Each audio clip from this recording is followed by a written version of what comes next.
जय जगन्नाथ प्रभु thanks of YouTube channel तरफ सब पिला वेलकम। मु आशा करुच्ची आपण मैंने भल थे और निज निजर प्रस्तुति ठीक हिसाब से चली रखुए।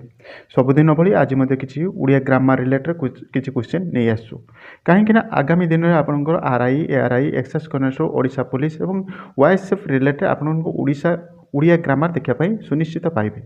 यही सब क्वेश्चन गुड़ी को आम भिविटी आलोचना करवा कौन सब रोचे और जदि प्रथम थर पर आम थैंक्स ऑफ यूट्यूब चैनल देखुं तेज सब्सक्राइब कर रखिए और पाखे ऑल बेल आइकन टी दबी रखिए कारण आम अपलोड करता समस्त जॉब रिलेटेड वीडियो और स्टडी रिलेटेड वीडियो आपण मैंने सर्वप्रथम देखापी पाइबे। आसतु डिटेल्स पर आलोचना करिया कौन सब क्वेश्चन रोचे आगामी दिन एग्जाम रे कौन सब आसीबो। प्रथम क्वेश्चन होची चतुर्मुख क्यों समास चतुर्मुख क्यों समास तत्पुरुष कर्मधार बहुद्री द्वंद्व। तो उत्तर होची ऑप्शन नंबर सी होची उत्तर बहुद्री समास। देखंतु कौन पाई ना चतुर्मुख चतुर्मुखटा को होची जार चारोटी मुह अच्छी ताको चतुर्मुख कहती। तेणु बहुद्री समासर मुख्य काम होची जार चारोटी मुख अच्छी ताको चतुर्मुखी कहती। चतुर्मुखीर ये समास रिलेटेड मत गोटे वीडियो करी अपलोड करी पूरा फंडामेंटाल आपण मैंने जाकि प्ले लिस्ट चेक करके देखिपारे। नेक्स्ट क्वेश्चन होची सत्कार शब्दर संधि विच्छेद कौन सत्युक्त कार सत्युक्त कार सयुक्त कार सत्युक्त कार। तो उत्तर होची ऑप्शन नंबर ए होची उत्तर आप सत्युक्त कार सत्कार। उत्तर कौन ना ऑप्शन नंबर ए होची सत्युक्त कार सत्कार। तब नेक्स्ट क्वेश्चन होची नदी क्यों लिंग। देखो नदी क्यों लिंग पुलिंग स्त्रीलिंग क्लीबलिंग दुईटी। तो उत्तर होची आपनकर ऑप्शन नंबर बी होची उत्तर आपनकर स्त्रीलिंग। मन रखिए नदी होची आपनकर स्त्रीलिंग। वेरी वेरी इंपोर्टेंट क्वेश्चन नदीटा होची आपनकर स्त्रीलिंग रे ही जाई थाए बुझिपाले। Very very important question. जात्री शब्दर मूल शब्द कौन यात्रा जा जात यात्रा अर्थात ऑप्शन नंबर उत्तर होची आपनकर ए उत्तर यात्रा। यात्रा शब्दर मूल शब्द कौन होची ना यात्रा। या संधि विच्छेद कले जना पड़िबो ना केमिति ना यात्रा। देखो ये लिखुची यात्रा यात्रा युक्त दीर्घई अर्थात यात्री है यात्रारू दीर्घई लगे यात्री हुए। तब मूल शब्द कौन ना यात्रा कथा बुझिपारे। तब नेक्स्ट क्वेश्चन होची घर रु क्यों विभक्ति घर रु क्यों विभक्ति हुए। देखो प्रथमा द्वितीय पंचमी षष्ठी ना उत्तर होची ऑप्शन नंबर सी आपनकर पंचमी विभक्ति। अर्थात कहवा गले आपनकर घर रु रु रु कर मानक ठारू होची आपनकर पंचमी विभक्ति हुए रु कर मानक ठारू पंचमी विभक्ति हुए। तो उत्तर उत्तर होची ऑप्शन नंबर सी बुझिपाले। तब नेक्स्ट क्वेश्चन होची कला शब्दर अनेक अर्थ थिबाको कौन कहा जाए समार्थक विपरीत अनार्थक एकार्थक। तो उत्तर होची आपनकर ऑप्शन नंबर सी होची उत्तर आपनकर अनार्थक शब्द। कला शब्दर अनेक अर्थ थिबारु ताको अनार्थक शब्द मध्य कहती।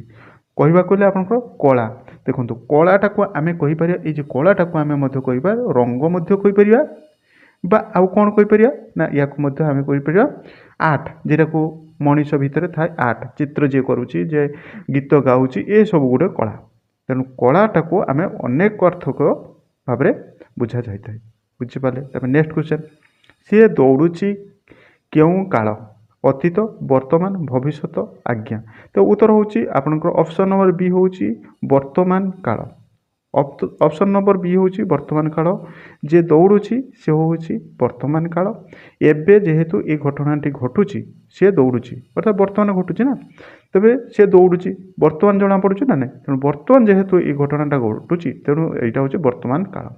तब नेक्स्ट क्वेश्चन होची मित्रता क्यों वाचक मित्रता क्यों वाचक व्यक्तिवाचक द्रव्यवाचक भाववाचक जातिवाचक। ऑप्शन नंबर सी होची भाववाचक मित्रता। देखो मित्रता अच्छे बंधुता बंधुता आपणकर कौन से भावना को लेकिन हुए ताको देखी हुए कि ताको स्पर्श करी हुए कि ताको स्पर्श करी हुए कि ताको देखी हुए। तेणु यहाँ को मित्रता कौन मित्रता गोटे हूँ भाववाचक बुझिपारे। तापर नेक्स्ट क्वेश्चन होची अपमान शब्दर उपसर्ग कौन ओ मान अप प मान। तो उत्तर होची ऑप्शन नंबर सी अप होची तार उपसर्ग शब्द। अर्थात या संधि विच्छेद करले कौन हम ना अप अप युक्त मान ଅପଯୁକ୍ତ ମାନ। ତେଣୁ ଅପମାନର ସନ୍ଧି ବିଚ୍ଛେଦ କଲେ ଅପଯୁକ୍ତ ମାନ। ତେଣୁ ଅପମାନର ଉପସର୍ଗ କ'ଣ ନା ଅପ। ବୁଝିପାରିଲେ ନା ବୁଝିପାରିଲେନି? ମୁଁ ହয়তো ବୁଝିପାରୁଥିବେ। ତାପରେ ନେକ୍ସଟ କ୍ୱେଶ୍ଚନ୍ ହେଉଛି ମୁଁ ବହି ପଢ଼ୁଛି। ବାକ୍ୟର କର୍ମ ହେଉଛି ମୁଁ, ବହି, ପଢ଼ୁଛି କିଛି ନୁହେଁ। ତ ଉତ୍ତର ହେଉଛି ଆପଣଙ୍କର ଅପସନ୍ ନମ୍ବର ବି ହେଉଛି ଆପଣଙ୍କର ବହି। ବୁଝିପାରିଲେ ନା କାହାକୁ କର୍ମ ଯାହାକୁ ପଚାରି ଯାଇଥାଏ ତାହାକୁ ହେଉଛି କର୍ମ କହନ୍ତି।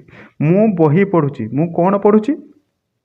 ଏଠି ହେଉଛି କର୍ମ ହେଉଛି ମୁଁ। କର୍ତ୍ତାକୁ ଯଦି ପ୍ରଶ୍ନ କରାଯିବ ମୁଁ କ'ଣ ପଢ଼ୁଛି ନା କ'ଣ କରିକି ପ୍ରଶ୍ନ ପଚାରିଲେ ଏଠି ହେଉଛି ବହି ଉତ୍ତର ଆସୁଛି। ତେଣୁ ବହି ଯେହେତୁ ଆସୁଛି ଏଠି କର୍ମ ହେଉଛି ବହି। ବୁଝିପାରିଲେ? ତାପରେ ନେକ୍ସଟ କ୍ୱେଶ୍ଚନ୍, କୃଷକ ଶବ୍ଦର ପ୍ରତ୍ୟୟ କ'ଣ? କ, ଶକ, କଳ, ଅକ। ତ ଉତ୍ତର ହେଉଛି ଅପସନ୍ ନମ୍ବର ଏ ହେଉଛି ଉତ୍ତର ଆପଣଙ୍କର କ। କେମିତି ନା କୃଷକ ଶବ୍ଦକୁ ଆମେ ସନ୍ଧି ବିଚ୍ଛେଦ କରିବା, କରେରୁ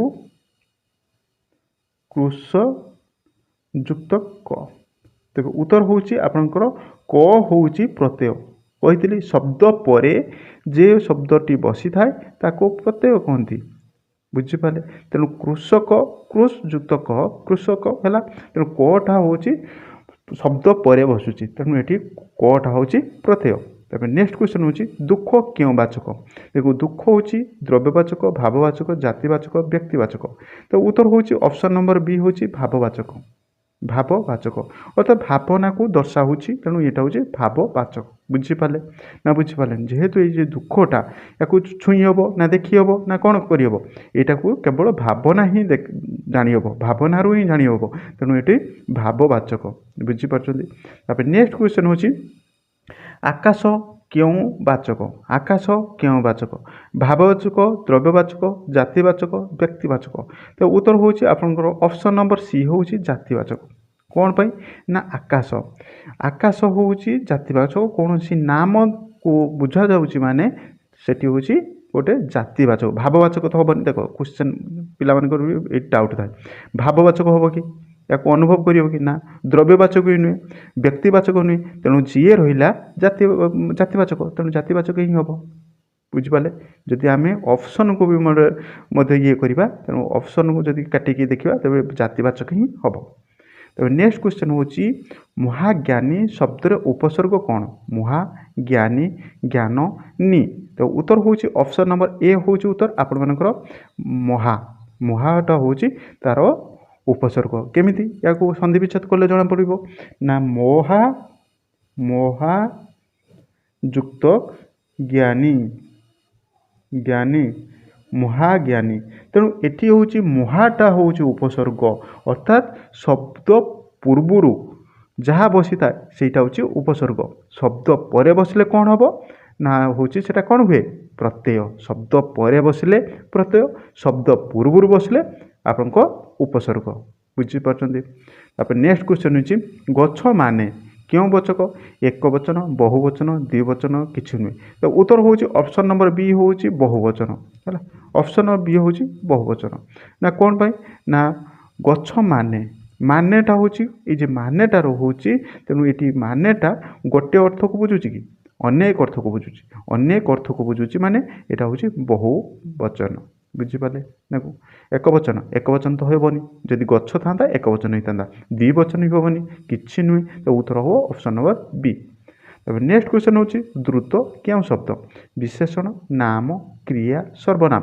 ତ ଉତ୍ତର ହେଉଛି ଅପସନ୍ ନମ୍ବର ଏ ହେଉଛି ଉତ୍ତର ଆପଣଙ୍କର ବିଶେଷଣ। ଦ୍ରୁତ କହିଲେ କୌଣସି ଗୁଣକୁ ବୁଝାଯାଉଛି। ତେଣୁ ଏଠି ଦ୍ରୁତଟା ସେ ଦ୍ରୁତ ଗତିରେ ଯାଉଛି, ଅର୍ଥାତ୍ ଯିବାଟାକୁ ସିଏ ହେଉଛି ବିଶେଷଣ କରୁଛି। କେମିତି ଯାଉଛି ନା ଦ୍ରୁତ ଗତିରେ ଯାଉଛି। ଦ୍ରୁତ ଗତିରେ ହାତୀଟି ଚାଲିଛି, ଦ୍ରୁତ ଗତିରେ ଟ୍ରେନ୍ଟି ଚାଲିଛି। ଟ୍ରେନ୍ଟି କେମିତି ଚାଲିଛି ନା ଦ୍ରୁତ ଗତିରେ, ଶୀଘ୍ର। ତେଣୁ ଏଠି ହେଉଛି ବିଶେଷଣ କରୁଛି, ଅର୍ଥାତ୍ ଯିବାଟାକୁ ସେ ବିଶେଷଣ କରୁଛି। ତେଣୁ ଏଠି ଦ୍ରୁତଟା ହେଉଛି ବିଶେଷଣ। ବୁଝିପାରିଲେ ନା ବୁଝିପାରୁନାହାନ୍ତି? ଯଦି ନ ବୁଝିପାରୁଛନ୍ତି ତେବେ କମେଣ୍ଟ କରି ପଚାରିବେ, ମୁଁ ଆପଣଙ୍କୁ ନେକ୍ସଟ କ୍ଲାସ୍ରେ ଆପଣଙ୍କୁ ବୁଝିଦେବି। ପାଠକ ଶବ୍ଦର ଧାତୁ କ'ଣ? ପାଠ, ପଢ଼, ପାଠକ, ପାଠୀ। ତ ଉତ୍ତର ହେଉଛି ଅପସନ୍ ନମ୍ବର ବି ହେଉଛି ଉତ୍ତର ଆପଣଙ୍କର ପଢ଼ଟା ହେଉଛି ଆପଣଙ୍କର ଧାତୁ। କେମିତି ନା ପଠରୁ ପାଠକ ହୋଇଥାଏ। ପଠରୁ କ'ଣ ହୋଇଥାଏ ନା ପଠରୁ ଆପଣଙ୍କ କ'ଣ ହୋଇଥାଏ ନା ପାଠକ ହୋଇଥାଏ। ହେଲା, ତେଣୁ यार पाठक शब्दर धातु किए ना पठ पढ़ पढ़। तो नेक्स्ट क्वेश्चन जे लोक भय करे ना एक शब्द भयंकर निर्भय भीत भय। तो उत्तर हूँ ऑप्शन नंबर बी हूँ उत्तर आपंकर निर्भय। उत्तर हूँ निर्भय।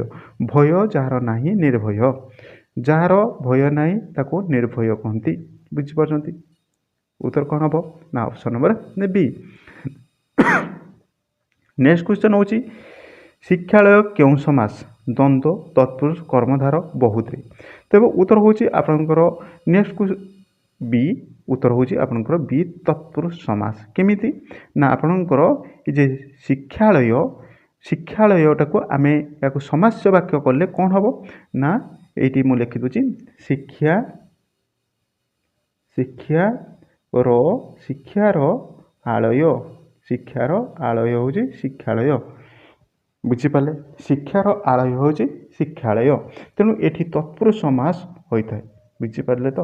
अब नेक्स्ट क्वेश्चन हूँ हसिला क्यों काल वर्तमान भविष्यत अतीत आज्ञा। तबे ये उत्तर हूँ ऑप्शन नंबर सी हूँ अतीत काल। उत्तर हूँ अतीत काल। हसिलाटा हूँ अतीत काल अर्थात यहीटा हूँ हसिला लो लालीले कही पूर्व क्लास लो लालीले थिले आपनकर कौन हम ना लो लालीले थिले आपनकर अतीत काल, बो बाबू भविष्यत काल, टीटा टीए थिले वर्तमान काल। बुझीपारछन्ती ना बुझीपारना। जदि न बुझीपार तेज कमेंट कर पचारे मुझे आपको कमेंट को उत्तर देवाई चेष्टा करी। एवं फ्रेंड सर्कल भिडियोटी को शेयर करदे कारण आपण मानकर गोटे गोटे शेयर आपण को सांग को शिक्षित करें और जॉब दे पारे। यह था अपडेट। मुझे भिडियोटी बहुत हेल्पफुल थी। जदि हेल्पफुल होती गोटे गोटे लाइक करेंगे और फ्रेंड सर्कल शेयर करने भूलें। एवं डिस्क्रिप्शन में टेलीग्राम लिंक अच्छे से जॉइन हो जॉइन होगले आम समस्त free of cost study material एवं job related PDF free of cost आपको प्रोवाइड कर दौर। यह था update. Thank you watching video. जय जगन्नाथ।